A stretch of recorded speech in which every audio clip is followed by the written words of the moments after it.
Well, thank you very much. It's an honor to have President Zelensky of Ukraine, and we've been working very hard, very close. So we've actually known each other for a long time. We've been dealing with each other for a long time, and very well.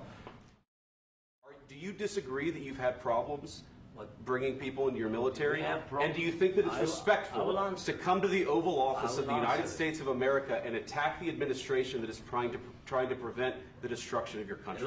A lot of questions. Let's start from the beginning. Sure. First of all, during the war, everybody has problems. Even you, but you have nice ocean and don't feel now, but you will feel it in the future. God bless. You don't know that. God bless. You don't God know bless. that. You will not have a war. Don't tell us what we're going to feel. We're trying to solve a problem. Don't tell us what we're going to feel. I'm not telling you. Because I'm you're in no answering position on to this dictate that. That's exactly what you're doing. You're in no position to dictate what we're going to feel. We're going to feel very good. You will feel influenced. We're going to feel very good and very strong. You will feel influenced. You're right now not in a very good position. You've allowed yourself to be in a very bad position, and he happens to be right about it. From the very beginning of the war. You're not in a good position. You don't have the cards right now. With us, you start having cards. Right now, you don't. You're playing cards. You're playing cards. You're gambling with the lives of millions of people. You're gambling with World War III. You're gambling with World War III. And what you're doing is very disrespectful to the country, this country, that's backed you far more than a lot of people said they should have. Breaking news in the last couple of minutes that the two-time Oscar-winning actor Gene Hackman and his wife, the classical pianist Betsy Arakawa, were found dead on Wednesday afternoon in their New Mexico home in the US, and the Santa Fe County Sheriff has confirmed that. They said, "We are able to confirm that as fact. We do not believe foul play was a factor in their deaths. However, exact cause of death has not been determined at this stage."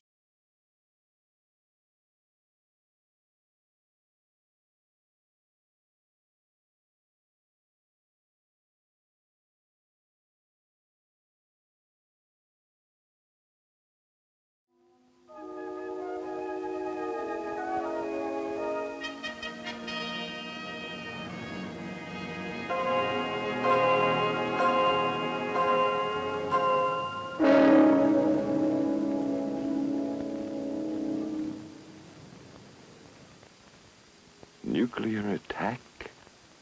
Here? Well, not these farms and forests and small towns. Surely not split-level subdivisions and shopping centers. And that's most of my county. But no man is an island.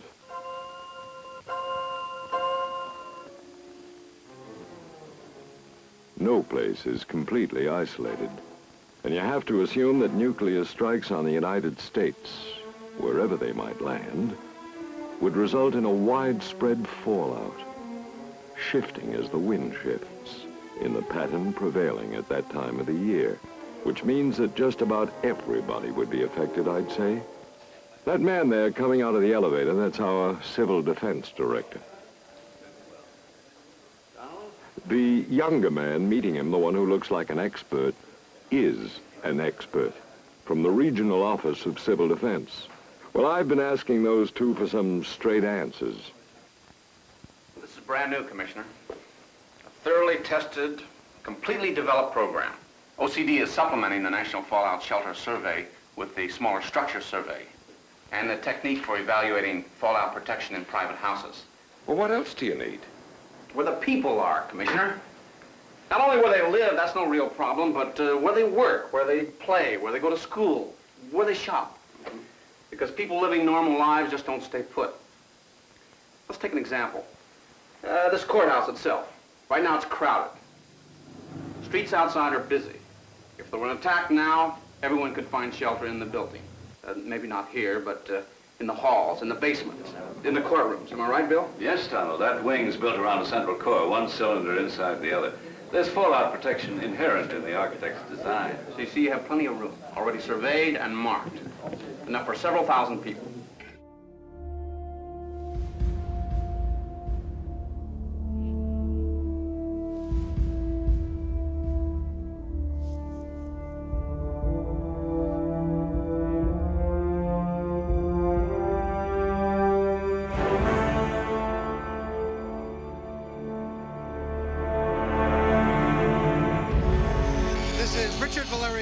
reporting live for CNN from the French aircraft carrier Foch, somewhere in the Mediterranean.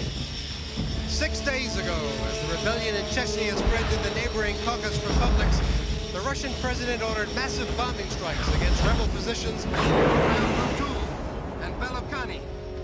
Appalled at the loss of human life, the President of the United States, joined by the French President and the British Prime Minister, suspended all foreign aid to Russia. Ultra-nationalist leader Vladimir Rodchenko denounced the U.S. pressure as an act of war against the Russian Republic and Russian sovereignty. Sir, your captain's whistle key.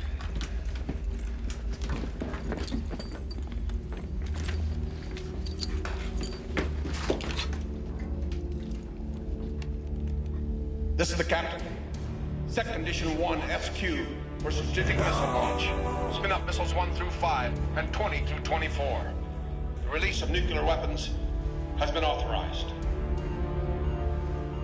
This is not a drill. XO, take the con. Go to my stateroom for the launch keys.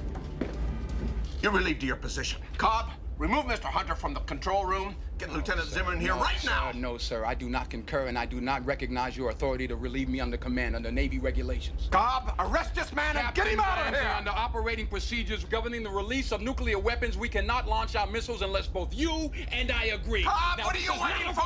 Sir. This is expressly why your command must be repeated. It requires my assent. I do not give it. And furthermore, you continue upon this course and insist upon this launch without confirming this message first, I will be Chief of the boat, back by the rules of precedence, Captain, Commanding Officer of the USS Alabama, I order you to place the XO under arrest under charge of Navy regulations. I say again, I order you to place the XO under arrest under charge of mutiny.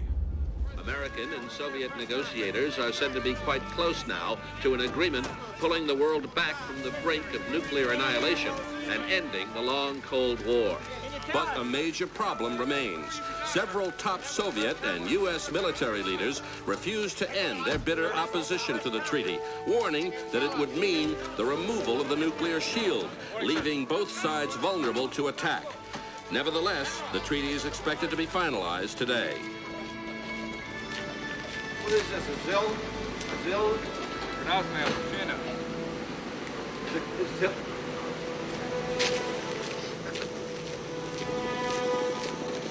Hey! Sergeant, what do you know? Okay.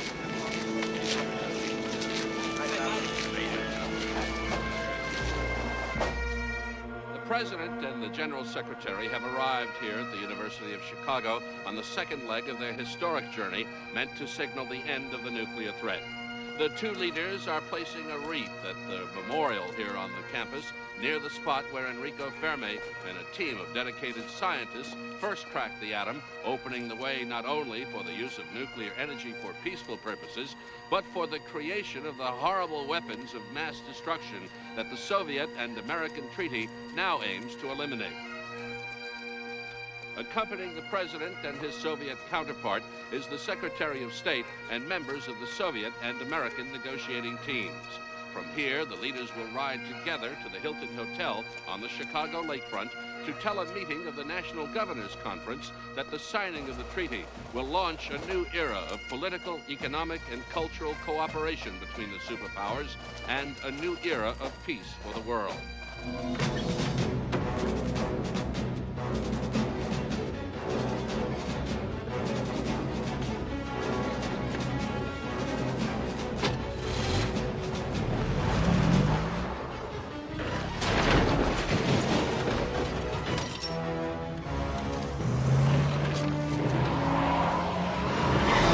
Today we stand on the verge of history. Our bleak and desperate past is behind us.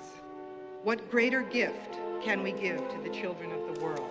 They will no longer have to live with the terrors of nuclear holocaust.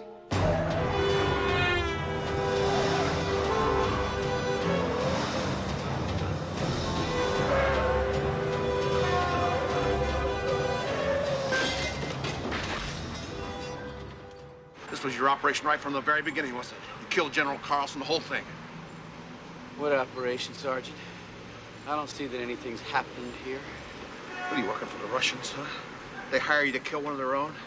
Or you miss war so much you're trying to start one all by yourself? Hasn't been a world war in 50 years, Sergeant. You ever wonder why? It's nuclear weapons. We want them, the Soviets want them. We? Who's we? A bunch of nutcases? If it wasn't for nuclear weapons, Sergeant, you'd be fighting the Russians in the streets of Washington right now. I'll take my chance. You're a fool. We're in separate armies, you know that, pal? But you're out in the light now.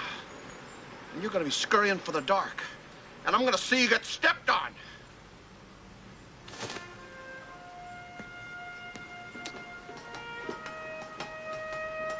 You're a dead man, Sergeant. Let's take him.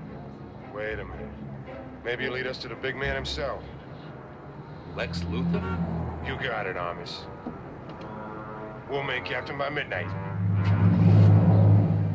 Hey, what do you read? XK-101 rocket to be used. Hey, what do you read? Hey, Matt. Hey, Otis. Just getting the Daily Planet here. Otis. Is that the newspaper I asked you to get me? Yeah. Why am I not reading it?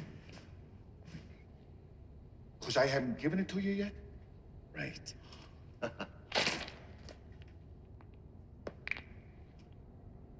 Last, it's official.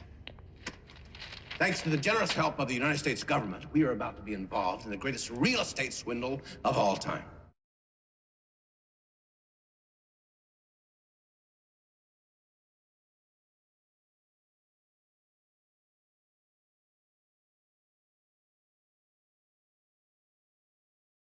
The San Andreas Fault, maybe you've heard of it.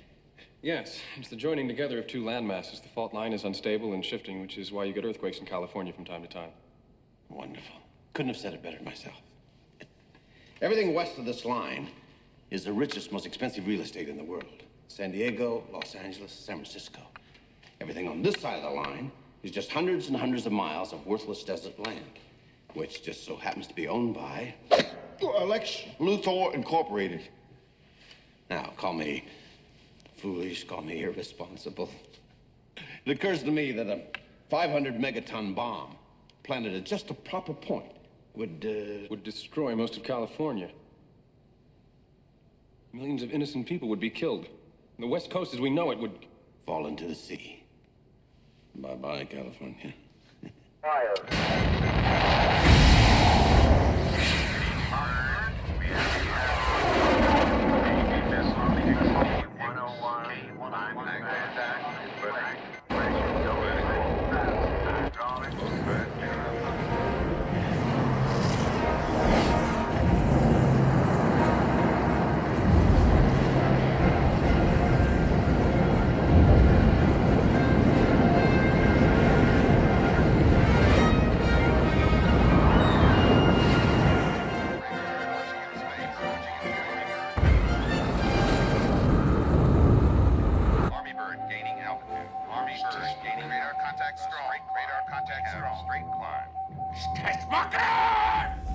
From the land of the free and the home of the great cost overrun, Harry Howler, nuclear strategist from America's top think tank and a great little warmonger in his own right.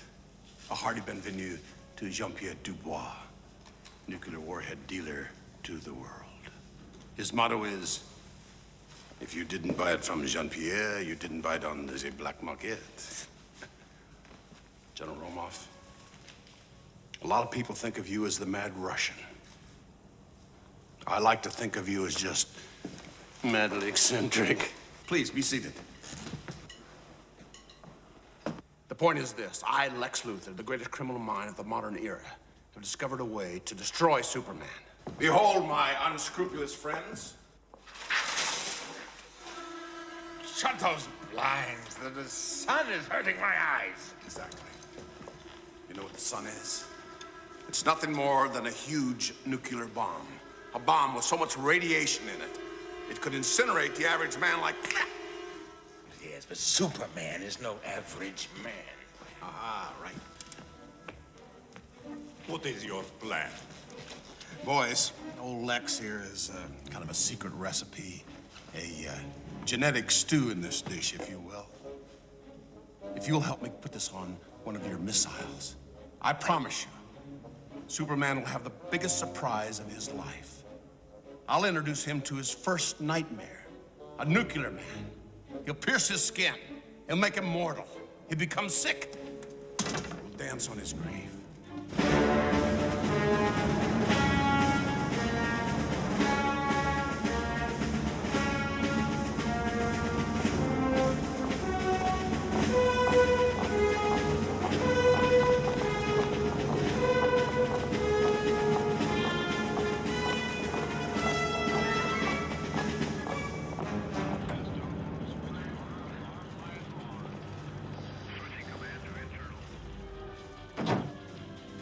What's your name, Sergeant? York, sir. At ease.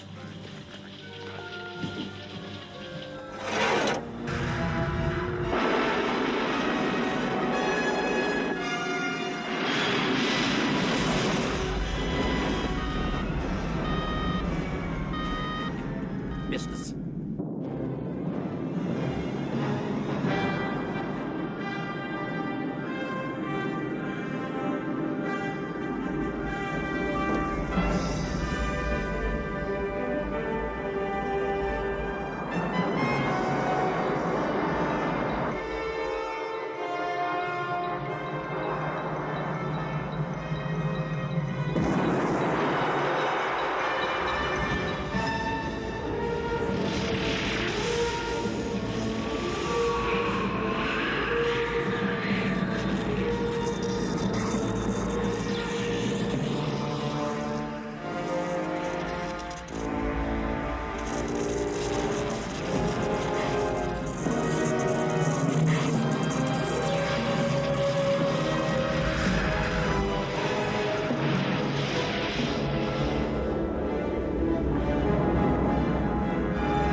I'm incredible. And Lex, he's like... He's beautiful. He's perfect. Welcome home, Nuclear Man. Your father's happy to see you. You are. I'm a genius. I'm incredible. You are nothing. I am the father now. You have my voice. No, you have my voice.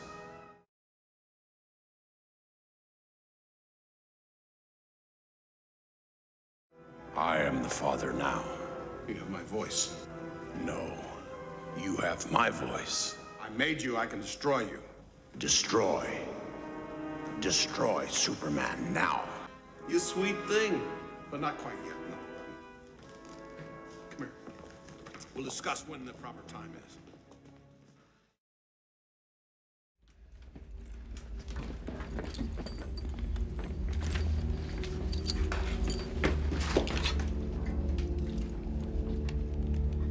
This is the captain. Set condition 1 SQ for strategic missile launch. Spin up missiles 1 through 5 and 20 through 24. The release of nuclear weapons has been authorized. This is not a drill. Breaking news in the last couple of minutes that the two-time Oscar-winning actor Gene Hackman and his wife, the classical pianist Betsy Arakawa, were found dead on Wednesday afternoon in their New Mexico home in the US. To dictate what we're going to feel. We're going to feel very you good. Feel influence. We're going to feel very good and very you, strong. You will feel influence. You're right now not in a very good position. You've allowed yourself to be in a very bad position, and he happens to be right about it. From the very beginning of the war. You're not in a good position. You don't have the cards right now. With us, you start having cards. Right now, you don't. You're playing cards. You're playing cards. You're gambling with the lives of millions of people. You're gambling with World War III. You're gambling with World War III.